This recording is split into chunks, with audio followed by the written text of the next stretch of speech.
반갑습니다. 반갑습니다. 우리 인사하시고요. 은혜 받으십시오. 인사하시기 바랍니다. 몇 년 전에 천국 가신 우리 한동대학교 초대 총장인 김영길 총장 혹시 알고 계십니까? 이분은 1994년도에 한동대학교 기독교 대학이지요. 일대 총장이 되십니다.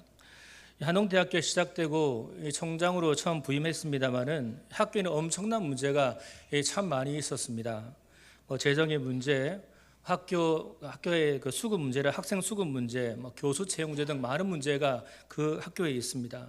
한마디로 진퇴양난의 모습을 가진 학교라고 말할 수 있는데 정말 어려움 가운데 이 대학의 총장으로 들어가게 됩니다. 쉽게 말하면 본질이죠. 돈에 대한 문제고 학생 문제고 단 직업에 있는 직원들의 문제입니다. 이럴 수도 없고 저럴 수도 없는 그런 엄청난 상황이었습니다. 이 총장님은 열심을 다해서 잘 섬기는데 급기야 2001년도에 5월 달에 이 총장 본인이 감옥에 들어가게 됩니다. 이유가 무엇이었냐면 학교에 지원된 정부 보조금을 몇 달 동안 월급이 밀려있던 교직원들이 주었다는 그 이유 때문에 이 감옥에 들어가게 됩니다. 이 5개의 제목을 만들어서 글을 보내게 되는데요. 그런데 교도소에 있을 그때 스승의 날이 되었습니다. 이때 어떤 일이 벌어졌냐 하면은 이 한동대 학생들이 이 교도소에 있는 김영길 총장님을 면회하러 가기로 계획을 세우는데 이 소식들은 많은 학생들이 나도 가겠다 이런 소식이 들리기 시작하면서 자발적으로 참여하는 바람에 이 대형 버스가 마치 29대가 모이게 됩니다. 여러분 어디로 가야 되죠? 교도소로 가야 됩니다. 한동대 학생들 1,800명이 그 29대의 버스를 타고 총장님을 면회하러 갑니다. 이 버스에는 이런 프랜카드가 적혀져 있습니다. 이 시대에 이런 스승을 보셨습니까? 라는 프랜카드가 붙여져 있습니다. 그리고 교도소 앞에 모였던 1,800명의 학생들 모두가 노래를 부르는데 그 노래가 스승의 노래입니다. 이 30분간 계속해서 이 노래를 부르는데 이 학생들의 눈에는 눈물이 쏟아지기 시작을 합니다. 이런 가사를 아시죠? 스승의 은혜는 하늘 같아서 우러러 볼수록 높아만 지네. 2절 가사는요, 태산같이 무거운 스승의 사랑.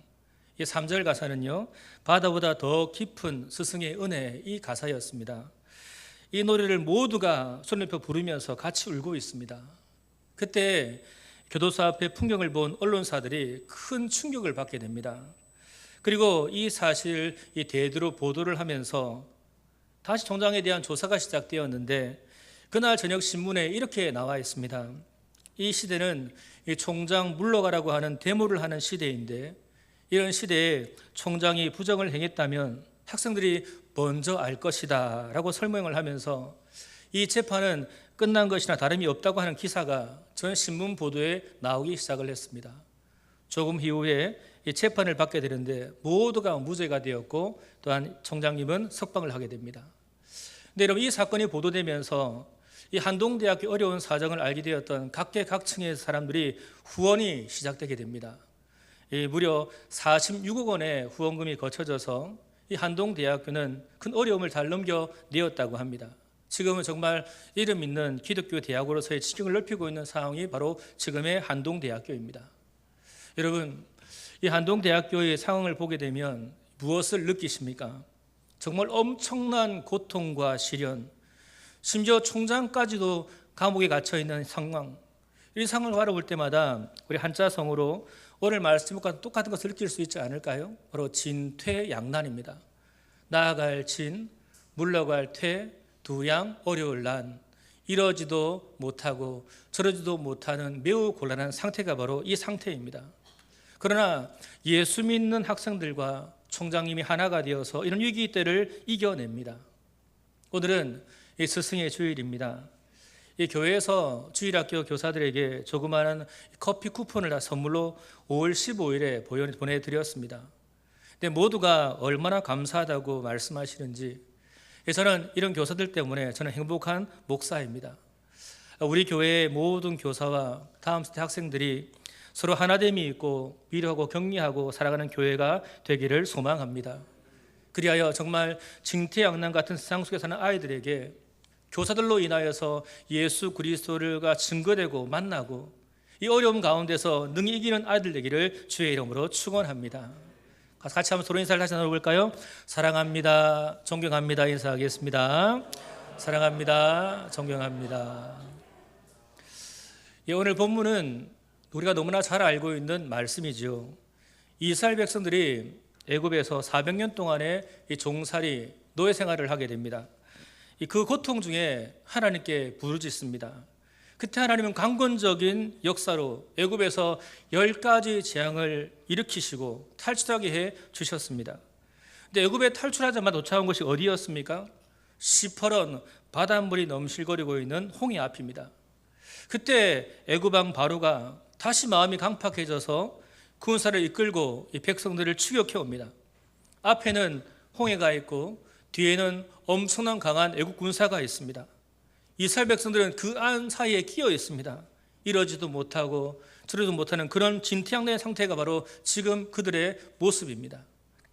여러분, 이때 백성들의 마음은 어떠하겠습니까? 한번 상상을 해보십시오. 얼마나 두렵겠습니까? 그들은 아무것도 할 수 없는 그런 모습으로 있을 수밖에 없습니다. 오늘날 이 시대도 마찬가지 아닐까요? 요즘 세상을 보십시오. 하루하루 혼돈입니다.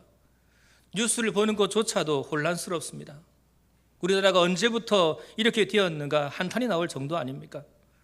경제 문제, 미국과의 관세 문제, 전쟁들, 5월인데 3월 같은 날씨, 문제를 보면 이 절망이 찾아오고 점점 거대해짐을 느끼는 시대가 바로 이 시대가 아닐까요?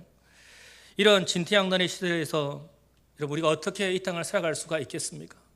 만약 껍데기만 본다면, 겉모습만 본다면 염려가 나옵니다. 죽을 것 같습니다.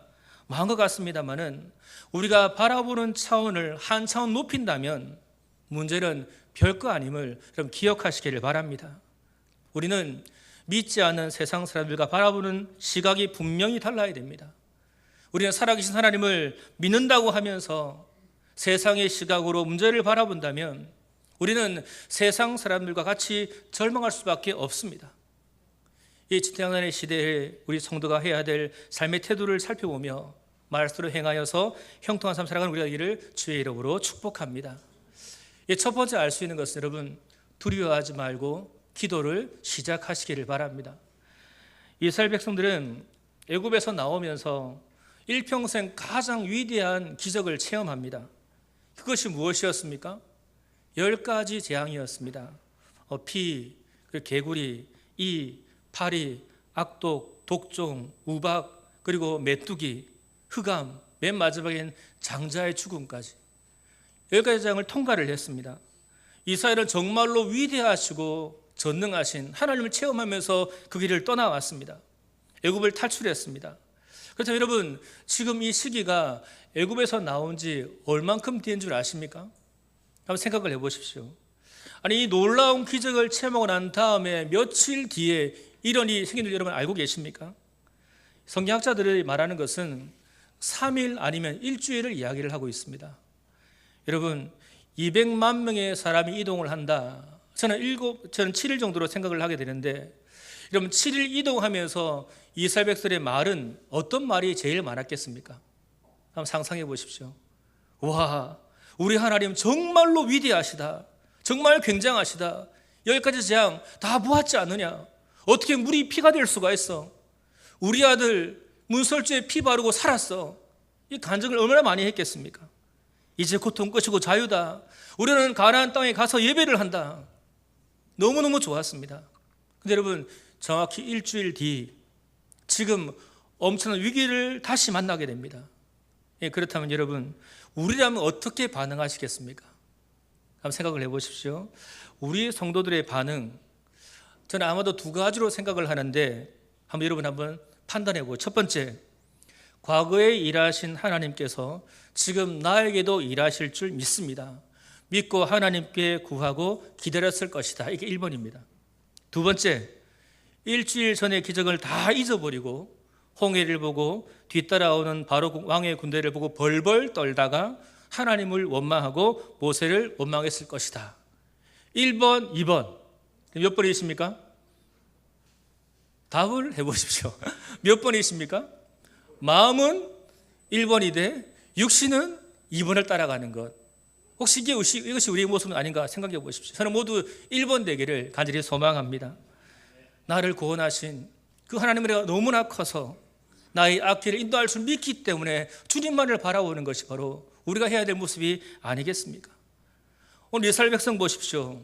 어떻게 그는 반응하고 있습니까? 이 말씀을 같이 읽겠습니다. 시작. 우리가 애굽에서 당신에게 이른 말이 이것이 아니냐. 이르기를 우리를 내버려 두라. 우리가 애굽 사람을 섬길 것이라 하지 아니하더냐. 애굽 사람을 섬기는 것이 광야에서 죽는 것보다 낫겠노라. 지금 무엇을 말하고 있습니까? 이 엄청난 위기 속에서 지나간 과거를 회상하고 후회하고 절망한 것을 보게 됩니다. 심지어 모세에게 따집니다. 일주일 전에 놀라운 기적은 머릿속에서 다 사라지고 없습니다. 오히려 눈앞에 위기가 찾아왔을 때 옛날로 돌아가자 이렇게 그들은 말하고 있습니다. 이 장면을 민수기서에 이렇게 말하고 있는데요. 우리가 애굽에 있을 때에는 값없이 생선과 오이와 참외와 부추와 파와 마늘들을 먹은 것이 생각나거늘 이렇게 말씀되어져 있습니다. 여러분 생각해 보십시오. 정말로 그들에게 과거가 좋았을까요? 애굽에 노예 생활을 했습니다. 비참하게 살면서 학대받은 그때가 정말 그리웠겠습니까? 아니죠. 절대로 그럴 수가 없습니다. 여러분 왜 그 과거가 그리울까요? 지금 당장 너무너무 힘드니까 그렇지 않을까요? 그래서 과거의 힘듦을 다 이상하게 없어져 버리고 과거에 있었던 내가에게 좋았던 그 일, 그리웠던 일, 먹고 쉬었던 기억이 남아있어서 과거를 기억하는 것을 말하고 있습니다. 이 남자 성도들은 보통 이 사회생활을 하면서 힘들면 가끔씩 이런 푸념을 할 때가 있습니다. 군대에 있을 때가 참 좋았다 이 말입니다. 왜 좋았을까? 첫 번째, 밥 먹여줍니다. 옷 공짜로 줍니다. 규칙적인 생활 때문에 건강해집니다. 취업 걱정할 필요 없죠. 이 고참되면 이 쫄병 마음대로 시키는 것 때문에 그때로 돌아가고 싶다라고 말씀합니다. 이 남자 성도님들 다시 군대에 가고 싶으십니까? 네? 오늘 이번 주에 제대한 좋은 형제가 지금 앉아 있거든요. 다시 가고 싶으십니까? 아닙니다. 솔직히 꿈에라도 가기 싫은 곳이 군대입니다. 아무리 좋은 기억이 있다 할지라도 저는 안 갑니다. 왜 그렇습니까? 거기는 자유가 없기 때문입니다. 저도 마찬가지입니다. 절대로 군대를 안 갑니다. 저희 과거의 기억이 떠오르는 것은 훈련병 때의 일입니다. 훈련소에서 제일 힘든 것이 저는 무엇이었냐면 화생방 훈련이었습니다. 그때만 생각하면 치가 떨릴 정도인데요.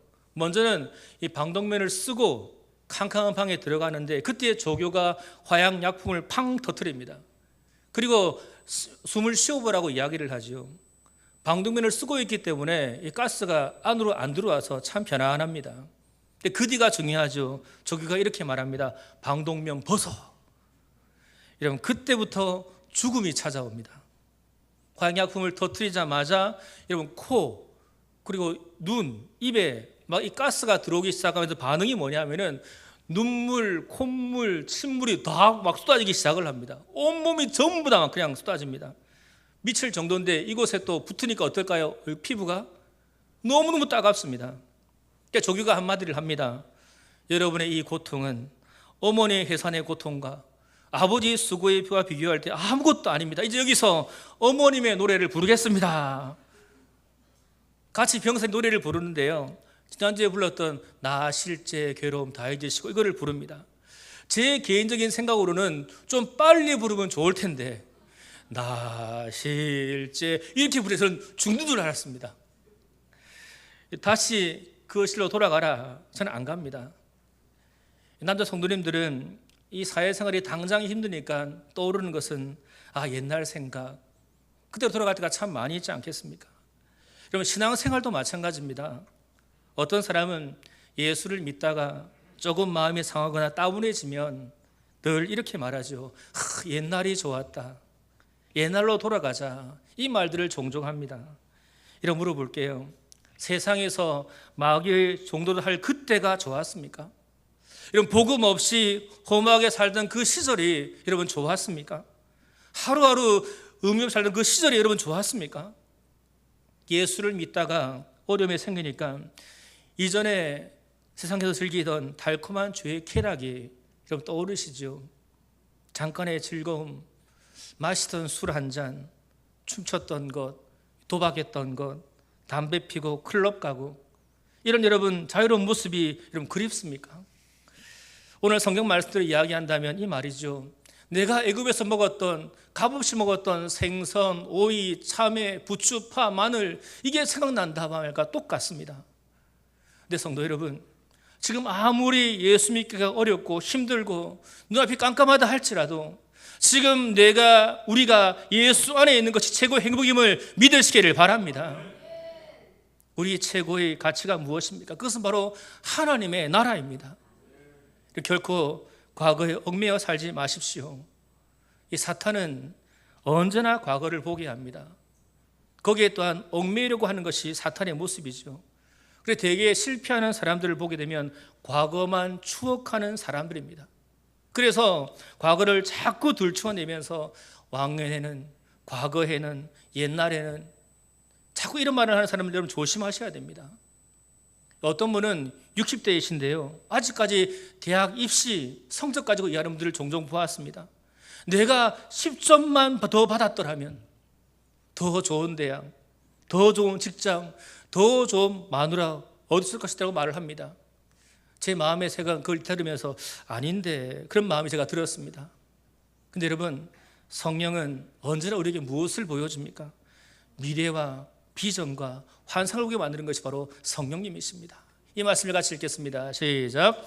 하나님이 말씀하시기를 말세 내가 내 영을 모든 육체에 부어주리니 너희의 천하들은 예언할 것이요 너희의 젊은이들은 환상을 보고 너희의 늙은이들은 꿈을 꾸리라. 하나님의 성령이 우리에게 임하시게 되면 우리는 예언하고 환상을 보고 꿈을 꿉니다. 심지어 80세가 넘으신 어르신들도 이 꿈 때문에 설레이는 것이 바로 이것이 아니겠습니까? 갈렙을 아시죠? 80세가 넘었던 어르신이었습니다. 여러분, 그 당시에 젊음에도 가지 않으려고 했던 그 황폐한 헤르본 산지를 정복할 수 있다고 외쳤던 것이 바로 나이 많았던 갈렙이었습니다. 저의 경험도 그렇습니다. 정말 성령 충만하면 70, 80 드신 장로님, 권사님, 집사님, 성도님들도 정말 가슴 설레게 하루를 살아가는 제가 보았습니다. 그러나 20대라 할지라도 그 안에 예수의 영이 없으면 허무주의에 빠지고 아무 꾼도 없이 세상을 비관하고 사는 것을 제가 보았습니다. 이런 무슨 말입니까? 하나님의 백성들은 찬란한 미래를 보며 기도하며 기대하며 살아가야 됩니다. 우리는 반드시 하나님의 때 하나님 방법으로 하나님 일을 이루실 줄을 믿습니다. 오늘 백성들의 반응을 다시 보십시오. 10절에 이렇게 말씀하고 있습니다. 바로가 가까이 올 때에 이스라엘 자손이 눈을 들어 본즉 애굽 사람들이 자기들 뒤에 이른지라. 이스라엘 자손이 심히 두려워하여 여호와께 부르짖고라고 되어져 있는데, 이 말씀 보시면 백성들이 심히 두려워하여 무엇을 하고 있습니까? 여호와께 부르짖고 있습니다. 그렇다면 무엇을 하고 있는 것이죠? 기도하고 있습니다. 그런데 여러분, 그들의 기도 후의 반응은 어떤 반응인 줄 아십니까? 11절 말씀에는 모세를 원망합니다. 12절 말씀에는 애굽에서 탈출시킨 그 자체를 원망하고 있습니다. 그런데 여러분, 이들의 원망은 사실 모세가 아니라 누구를 향하고 있는 원망인 줄 아십니까? 하나님입니다. 왜 그렇습니까? 이스라엘 백성을 실제로 수익해 준 분이 누구십니까? 모세가 아니라 누구죠? 하나님이시기 때문입니다. 모세는 그냥 대행자입니다. 보십시오. 이스라엘 백성들은 하나님께 기도했음에도 불구하고 결국 하나님을 원망하고 있습니다. 근데 모세를 보십시오. 어떻게 하고 있습니까? 이 말씀을 같이 읽습니다. 시작. 모세가 백성에게 이르되 너희는 두려워하지 말고 가만히 서서 여호와께서 오늘 너희를 위하여 행하시는 구원을 보라. 너희가 오늘 본 애굽 사람을 영원히 다시 보지 아니하리라. 여호와께서 너희를 위하여 싸우시리니 너희는 가만히 있을지니라. 두려움에 빠져 있는 백성과 달리 모세는 담대하게 하나님만 의지하며 지금 말씀을 선포하고 있습니다. 두려움에 빠져 있는 백성들에게 두려워하지 말고 다만 하나님의 구원을 기다리라고 선포하고 있습니다. 여러분, 분명 보십시오. 이스라엘 백성 모세 똑같이 다 기도했습니다. 근데 기도 위의 행동을 보십시오. 분명히 다릅니다. 이 백성들은 기도 위에 무엇을 합니까? 하나님을 원망합니다. 근데 모세는 기도 이후에 하나님을 더욱더 신뢰하고 있습니다. 여러분, 이런 차이가 발생한 이유가 무엇일까요? 백성들은 하나님 능력을 경험하지 못해서 그렇습니까? 아니죠. 10가지 재앙은 모두가 볼 수 있도록 다 똑같은 방식으로 임했습니다. 모세만 본 것이 아닙니다. 백성들 모두가 다 이것을 경험했습니다. 목격했습니다. 그럼 어디에서 이런 차이가 발생했을까요? 그 차이는 바로 하나님을 알아가는 데 있습니다. 하나님의 능력을 경험하는 것 너무나 중요합니다만 더 중요한 것이 무엇이냐면 그 경험을 통해서 하나님을 바르게 알아가는 더 중요함을 여러분 꼭 깨닫기를 바랍니다. 바로 이것이 신앙의 본질입니다.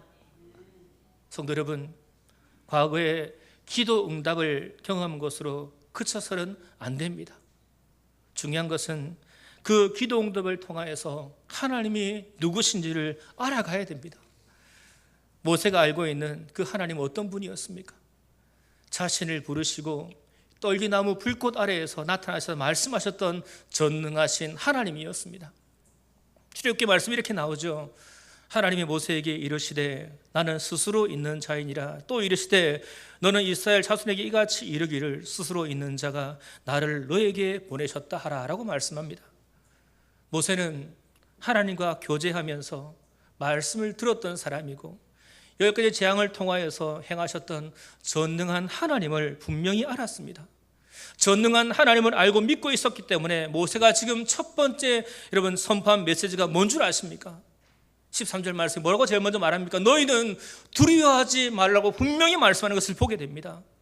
너희들이 정말로 하나님께 기도했다면 원망하지 말고 앞에 있는 환경을 보고 두려워하지 말라고 선포한 것이 바로 모세의 고백이며 선포입니다.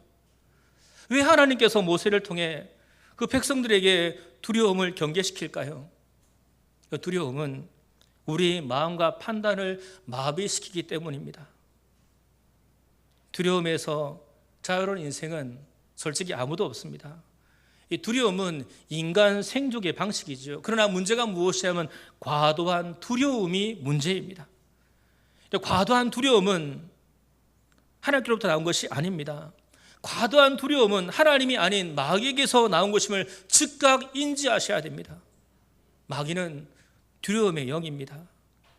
그러면 마귀를 대적하는 여러분 되기를 바랍니다. 두려움의 근원지인 마귀를 대적하는 여러분 되기를 주의 이름으로 축원합니다. 그러므로 두려움이 오거든 과거를 생각하며 뒤돌아보지 마십시오. 두려워하지 말고 다시 부르짖어 기도를 시작할 수 있는 여러분 되기를 소망합니다. 하나님 반드시 그 기도에 응답하실 줄 믿습니다. 더 나아가 이 응답이 5월의 암송구절에 있는데요. 여러분 5월의 암송구절 다 알고 계십니까? 시편 말씀 암송할 수 있는가요? 배려하여서 말씀을 앞에 띄워드리도록 하겠습니다. 같이 읽습니다. 시작. 여호와를 경외하며 그의 길을 걷는 자마다 복이 있도다. 내가 내 손이 수고한 대로 먹을 것이라. 내가 복되고 형통하리로다. 우리가 정말로 두려워할 분이 누구십니까? 하나님입니다. 경외하다, 이건 두려움을 이야기하는데 이 두려움은 겁이 나서 벌벌 떠는 두려움이 아니라 존경의 두려움입니다. 성도 여러분, 하나님만을 경외하는 여러분 되기를 주의 이름으로 축원합니다. 여러분 기도하면서 그에게를 걸어가는 여러분 되기를 바랍니다. 그때 우리에게 무엇이 임합니까? 복이 임합니다. 이 복을 받는 우리가 되기를 주의 이름으로 축원합니다. 이 두 번째는 그냥 가만히 있어 하나님의 일하심을 기대하시기 바랍니다. 14절 말씀 같이 읽습니다. 앞에 있는 구절입니다. 시작. 여호와께서 너희를 위하여 싸우시리니 너희는 가만히 있을지니라.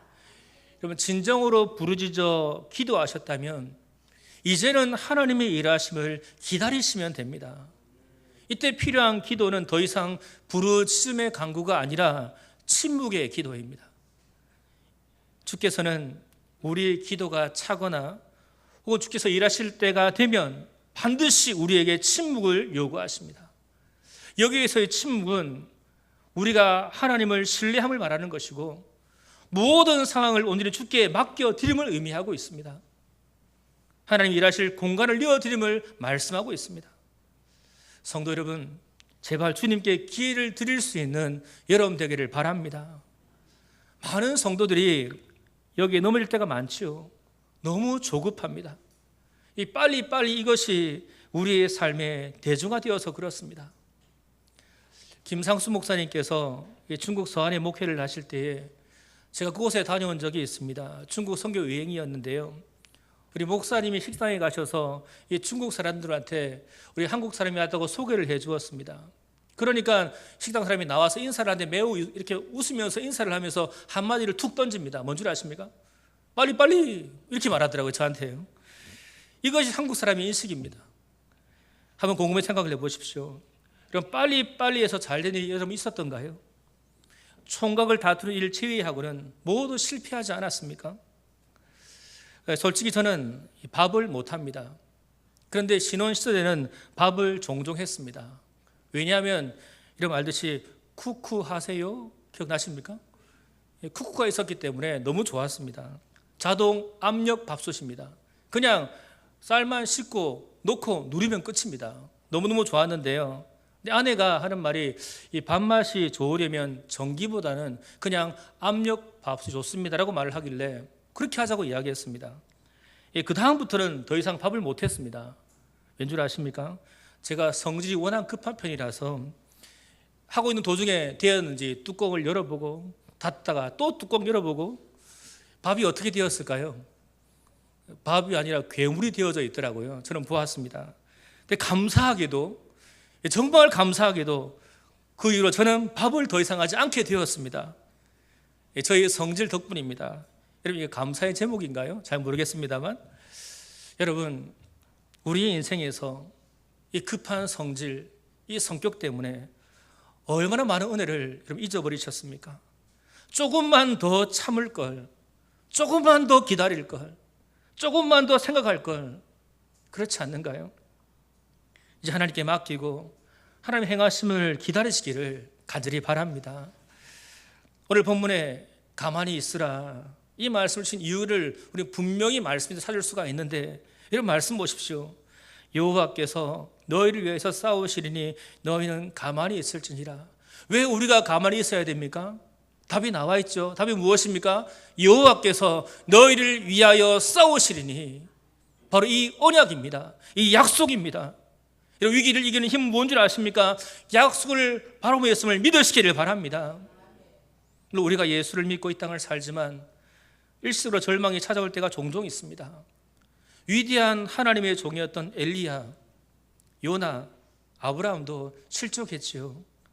이것을 우리가 알기 때문에 우리는 그런 상황 속에서도 변함이 없는 그 하나님의 약속 무엇입니까? 여호와께서 너희를 위하여 싸우시리니 이것을 붙잡는 여러분 되기를 간절히 바랍니다. 그때 우리는 분명히 살아나는 성도가 될 줄 믿습니다. 여러분 가만히 있어 하나님 일하심을 기대며 살아가기를 주의 이름으로 축복합니다. 먼저 세 번째입니다. 믿음으로 홍해 바다를 향해 나아가시기 바랍니다. 13절 말씀 보게 되면 이 모세가 백성에게 이르되 너희는 두려워하지 말고 가만히 서서 여호와께서 오늘 너희를 위하여 행하시는 구원을 보라. 너희가 오늘 본 애굽 사람을 영원히 다시 보지 아니하겠다 말씀이 나옵니다. 두려워하는 백성들을 향해서 모세가 하는 말이 무엇입니까? 여호와께서 오늘 너희를 위하여 행하시는 구원을 보라. 이렇게 말씀을 하고 있습니다. 이 말씀을 원어를 보게 되면은 한 단어가 더 들어가 있음을 보게 됩니다. 옆에 보면 구원이라고 되어져 있습니다만 원문을 보게 되면 여호와의 구원이라고 말씀되어져 있습니다.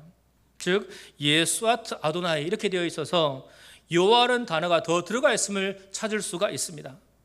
아마 앞에서 여호와께서 이 말씀이 나와 있기 때문에 중복을 피하기 위해서 했잖는가 생각할 수 있습니다만은 여러분 이 성경 말씀에 나와 있는 이 여호와의 구원 이것은 특별한 의미가 있다는 사실을 알아야 됩니다. 즉 지금부터 일어날 놀라운 일은 말 그대로 여호와의 구원 이것을 말하고 있습니다. 무슨 말입니까? 앞으로 일어날 일은 사람의 노력에 의한 것이나 하나님이 아닌 다른 존재의 계획에 의한 것이 아님을 말씀하고 있다는 것을 알 수가 있습니다. 오늘 여호와께서 계획하셨고 이루신 일들을 이 말씀에 우리가 알 수 있게 됩니다. 이 단어에서 저는 두 분의 하나님을 만나게 됩니다. 첫 번째는 창조주 여호와 하나님이십니다. 만물을 다스리시는 창조주 여호와 하나님입니다.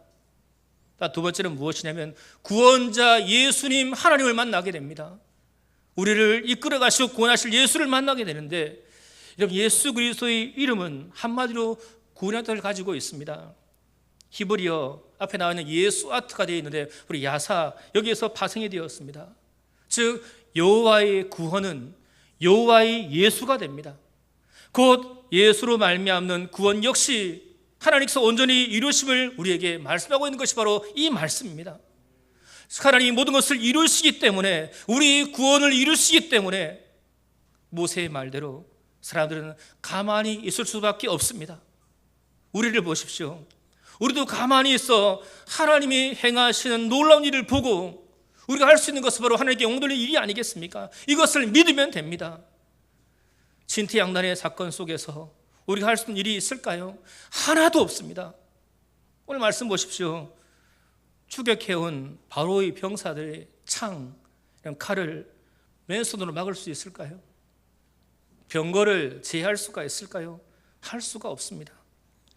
오직 내게는 방법이 있습니까? 없습니까? 전혀 없습니다. 할 일은 오직 하나밖에 없습니다. 하나님의 방법을 기다려야 됩니다. 하나님께서 말씀 분명히 선포하시지요.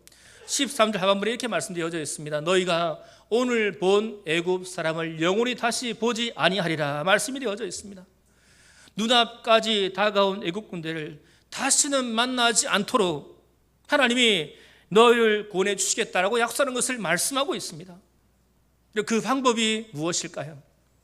우리는 성경 통해서 잘 알고 있습니다. 어떤 일이 벌어지죠? 앞에 홍해가 갈라집니다. 그런데 여러분, 지금 이 상황을 보게 되면 홍해가 갈라지는 것 아무도 몰랐습니다. 단지 하나님만을 기다리는 상황이 바로 이 상황이었습니다. 부르짖는 간구, 잠잠한 기도, 다음으로 할 일이 과연 무엇일까요? 이 말씀을 같이 읽습니다. 시작. 여호와께서 모세에게 이르시되 너는 어찌하여 내게 부르짖느냐? 이스라엘 자손에게 명령하여 앞으로 나아가게 하고. 무슨 말입니까? 기도만 하지 말고 이제는 전진하라, 이 명령을 우리 가운데 주고 계십니다. 여러분, 이때 주의할 일이 하나가 있습니다. 아까 말씀했습니다. 홍해 바다가 갈라졌습니까? 그대로 있습니다. 갈라지기 전입니다. 그런데 앞으로 나아가라 명령이 떨어졌습니다. 나가실 분 손 들어보시죠. 나가실 분.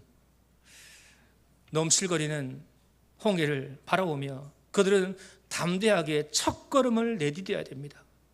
여기에서 가장 필요한 것이 무엇일까요? 바로 믿음입니다. 믿음이 필요합니다. 이 대목에서 우리에게 당시 상황을 가장 잘 이해할 수 있는 말씀이 히브리서 11장 말씀인데 이렇게 말씀이 되어져 있습니다. 믿음으로 그들은 홍해를 육지같이 건넜으라는 말씀입니다. 무엇으로 건넜다고요? 믿음으로 건넜습니다. 우리의 인생을 어떻게 걸어가야 될까요? 믿음으로 걸어가시기를 주의 이름으로 축원합니다. 믿음의 본질이 무엇입니까? 이 말씀을 같이 읽습니다. 시작. 믿음은 바라는 것들의 실상이요 보이지 않는 것들의 증거니. 이렇게 되어져 있습니다.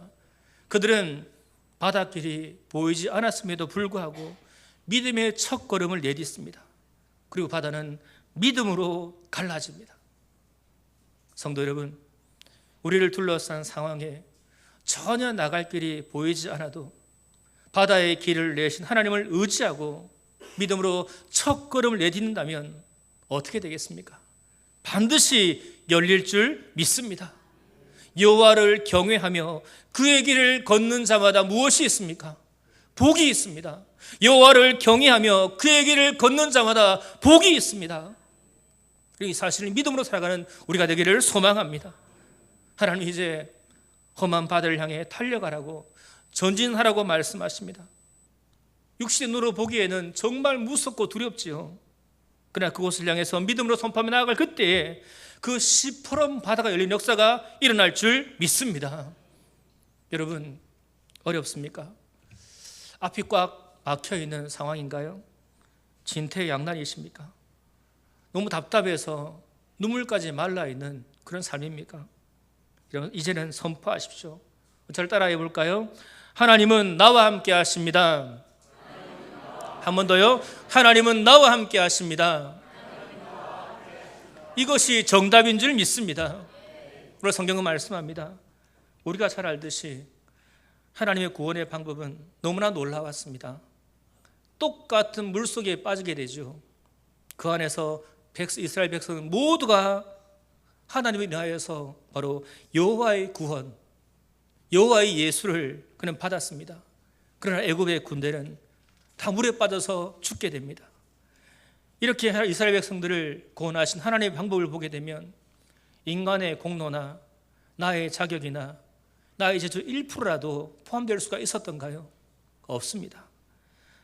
내가 죄를 다 씻어버리고 거듭 태어나는 것이 전적인 하나님 은혜라는 것을 우리가 알 수 있듯이 진퇴양난의 세상 가운데 이 백성들이 홍해를 건너 구원받은 것조차 또한 전적인 하나님 은혜라는 사실을 기억하며 살아가는 우리가 되어지기를 간절히 바랍니다.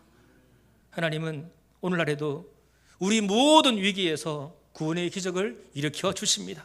어떻게 해요? 믿음으로입니다. 홍해에 나아갈 때 우리가 반드시 기적이 일어날 줄 믿습니다. 여러분, 앞이 막히고 뒤가 막혀서 이제 마지막이다 하는 그 순간이 도래해도 절망해서는 안 됩니다.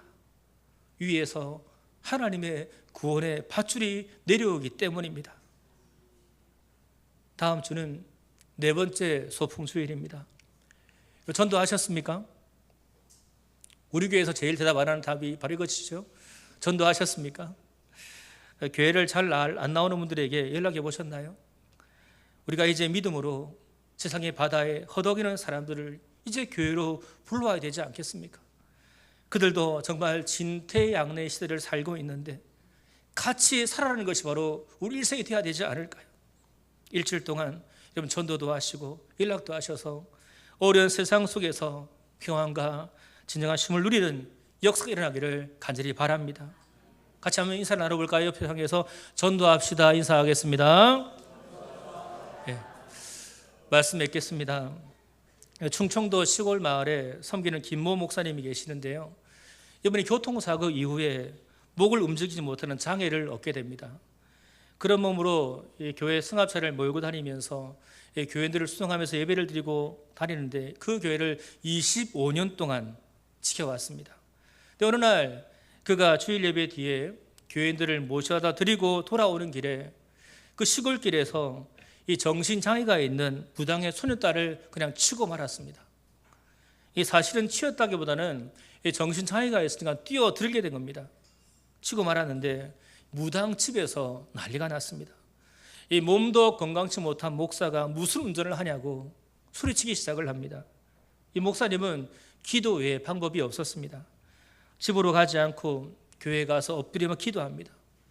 아이가 머리를 심하게 다쳤는데 큰 장애가 일어나지 않도록 기도하고 수천만 금의 합의금이 필요한데 하나님 도와달라고 기도하기 시작했습니다. 여러분, 얼마나 간절히 기도했을까요? 완전히 진퇴양난이었죠. 여러분, 개척교회에서 무슨 합의금이 있고 장애우 목사로서 앞으로 목회를 어떻게 해야 되나 두려움이 몰랐습니다만 기도합니다. 하나님이 하실 일을 기대하면서 바라봅니다. 그리고 믿음으로 전진했습니다. 만나서 이야기 나누면서 같이 교제를 나누었습니다. 아이가 넉 달 만에 퇴원을 합니다. 근데 무당 할머니가 하는 말이 합의금을 받지 않겠습니다 라고 말을 합니다. 그 이유가 놀랍습니다. 목사님의 기도와 기대와 기다림이 하나님의 기적을 불러일으켰습니다. 이 정신장애인인 아이가 교통사고 후에 정신이 온전하게 돌아왔습니다. 정신장애였던 아이가 목사님과의 교통사고 이후에 정신이 온전히 돌아왔다고 합니다. 근데 그 다음이 더 중요하죠. 이 아이가 교회에 나오기 시작을 합니다. 그 교회, 그 마을 전체가 이 기적을 보고 교회를 나오기 시작을 했고, 친구들, 동료도 목사님들이 스타고즈는 후원금이 들어온 글 가지고 와서 교회를 다시 한번 리모델링하기 시작을 했습니다. 이 목사님은 그 이후로 지금까지 성실하게 목회를 하고 있다는 소식입니다. 저는 이거를 들으면서 읽으면서 정말 진퇴양난의 삶 속에서 해야 될 일을 다시 한번 보게 됩니다. 성도 여러분, 어려운 가운데 승리하는 길은 예수님을 바라고 예수를 생각하며 예수께 기도할 것밖에 없음을 믿으시기를 바랍니다. 그리고 사람 의지하지 마십시오. 예수님께 기도하십시오. 더 나아가 하나님 하실 일을 기대하며 기다릴 수 있는 여러분 되기를 소망합니다. 그리고 믿음으로 전진하시기를 바랍니다. 하나님은 여러분을 통해 하나님 놀라운 기적을 반드시 이루실 줄 믿습니다. 이렇게 한번 기도하며 나가서 기도하실 때 진퇴양난의 상황 가운데 사는 나에게 하나님의 관점을 주시고 이길 수 있는 믿음을 얻기를 기도하십시오. 답답한 상황, 두려움, 무기력한 삶에서 허덕이지 않게 하시고 이제는 기도함으로 가만히 있어 하나님의 일하심을 믿고 기다릴 수 있도록 기도하시고요. 믿음으로 홍해를 향해 달려가는 자가 되기를 원합니다. 기도하십시오. 소풍 4번째 통해서 장결자들과 교회로 오게 하시고 VIP들이 초청되어서 기쁨의 찬양 예배가 되도록 기도해 주시고 하나님 만나면 믿으면 끝임을 인생에서 경험할 수 있도록 이 찬양을 기도하며 나가도록 하겠습니다.